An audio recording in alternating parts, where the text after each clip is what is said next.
thank you for inviting me to this distinguished forum. Today I want to highlight two key principles that speak to the nature of the reconstruction, as Mr. Ibrahim has been talking about, and I'm happy to hear his words, and that our organization believes must be at the heart of Gaza's reconstruction. First, it needs to be, as it has been mentioned, a UN-led process with coordinated support from the international community and with UNRWA playing a central role. And it also needs to fully integrate local expertise and knowledge to ensure an effective and sustainable recovery. Before I move to the 2 points, let's just remember the scale of the destruction. Mr. Ibrahim has mentioned the rubble, the debris that it's right now in Gaza. But let's not forget that as of the most recent UN assessment of January 30th, 47,354 persons have been killed.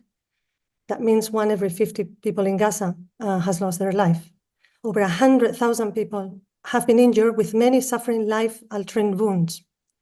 90% of Gaza's population is internally displaced, and many have been forced to move multiple times.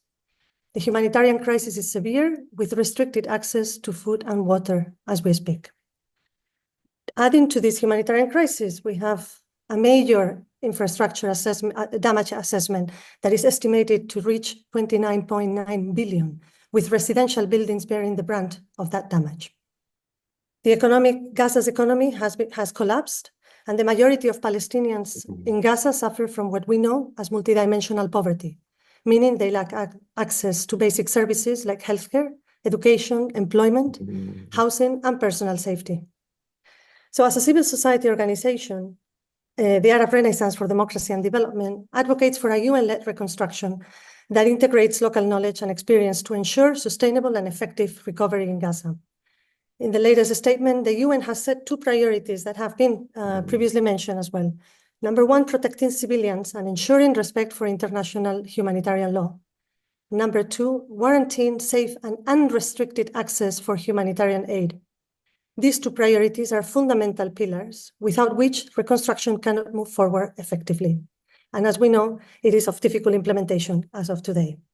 The UN has also established key priorities for rebuilding: clearing debris and hazardous waste, as mentioned before, restoring essential services, healthcare, education, water, sanitation, hygiene, electricity, providing emergency housing, which it's critical, revitalizing the private sector, and creating opportunities for sustainable livelihoods.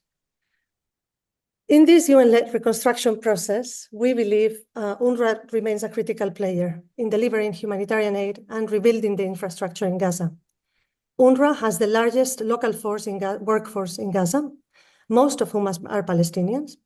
It's the most experienced humanitarian organization with over 70 years of experience, and it has managed the largest infrastructure in Gaza: schools, healthcare facilities, social service centers, serving the Gaza population over decades.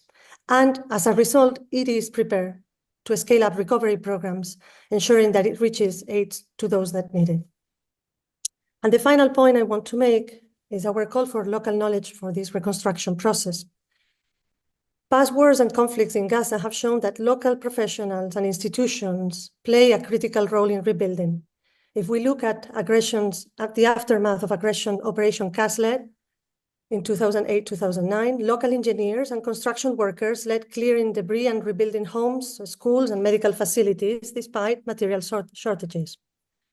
After the aggression of Operation Pillar of Defense 2012, Palestinian Contractor Union worked with local professionals and international donors to assess damage and prioritize reconstruction efforts.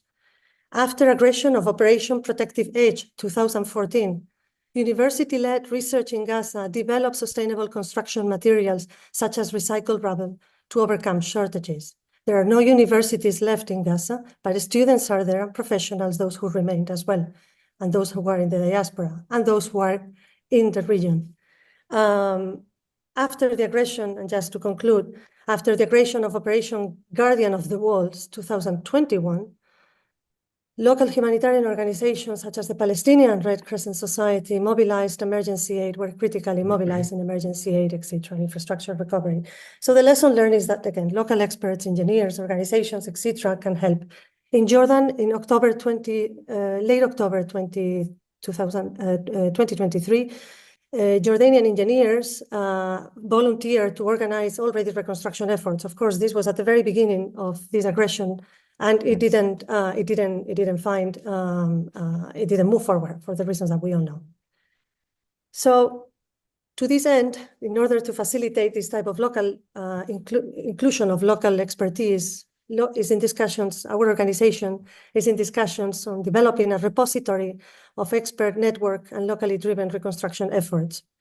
We are aimed to connect local and regional experts with direct experience in Gaza. We aim to serve as a knowledge hub for technical and cultural and policy expertise. And we aim to ensure that planning and implementation are going to be inclusive of local actors, not just by external frameworks. So rebuilding Gaza is about more than reconstructing buildings. It is about restoring lives and dignity. Reconstruction thus must include local experts, institutions, regional professionals. The success of past reconstruction shows now the situation is completely different, is unprecedented, what we are experiencing. But still, there is a space and there must be a space for local reconstruction as well.